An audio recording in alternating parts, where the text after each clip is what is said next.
Est-ce que le frère Mbambinzouli est là? Ce témoignage va te bénir. Il dit, je viens le cœur, ceux qui se souviennent de cette prophétie, je viens le cœur rempli de joie. Je me souviens comment sur les réseaux sociaux, les gens se sont moqués. Car ça, ce sont des montages. Comment quelqu'un peut connaître les numéros d'un dossier, toutes les références? On lui a parlé avant. Ça, ce sont les montages, les arrangements. Chaque fois quand les médias me montrent ça, je ris, je dis, ouais, mes enfants, ne supprimez pas, laissez ça là. Au moment où Dieu va répondre, je vais écouter la personne. Le premier qui dit Amen, ta vie va changer. Il dit, je viens le cœur rempli de joie et de reconnaissance, et infiniment merci au Seigneur Jésus-Christ pour la grâce prophétique à l'œuvre dans ce ministère manifesté dans ma vie.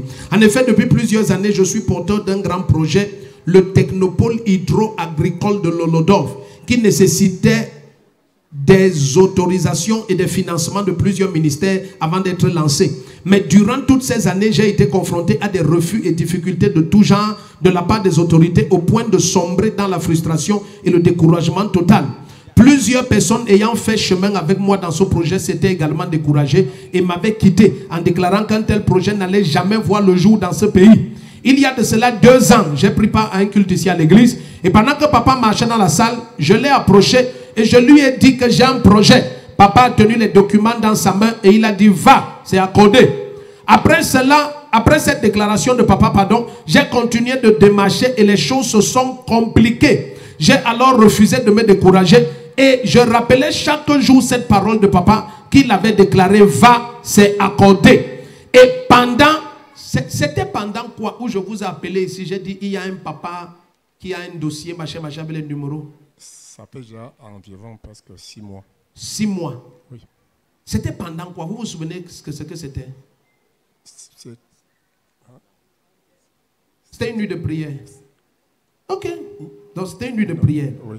Et il dit c'est comme ça que je suis sorti et papa a donné les références du dossier et tout ça. Et il a dit que je rentre, que le dossier est libéré.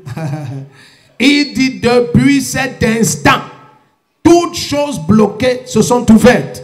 Quelques jours seulement contre toute attente, le Seigneur a produit l'incroyable. J'ai reçu l'appel d'un ministère qui a signé toutes les autorisations, tous les engagements de financement nécessaires au démarrage du projet. En quelques jours, tous les membres du gouvernement m'ont reçu et ont placé leur accord. Ce que j'attendais depuis des années et j'avais tout essayé, ça avait échoué, a été libéré en quelques jours. Si tu te lèves et dis Amen, ta vie va changer. Maintenant, quand tu prophétises et tu dis à cet homme que tu es multimilliardaire, zoomez sur lui. N'est-ce pas tous les gens qui jugent aux apparences disent que papa, toi tu vois ta part comment? Dis à ton voisin, tu ne connais pas qui je suis. Ne m'oublie pas, hein. Tu m'oublies, je t'apparais. Je ne peux pas vous oublier, mon prophète. Tu as vu les cachets de son excellence? Voilà. Tu es content? Oui, mon prophète. Ce sont tes bébés ici? Oui. Ah, mais tu as les beaux bébés. Ah, tu es béni. Donc, maintenant, la suite, c'est au bureau. Ouais, toi aussi, tais-toi. Acclame le Seigneur. Il y a des témoignages qu'on ne donne pas ça.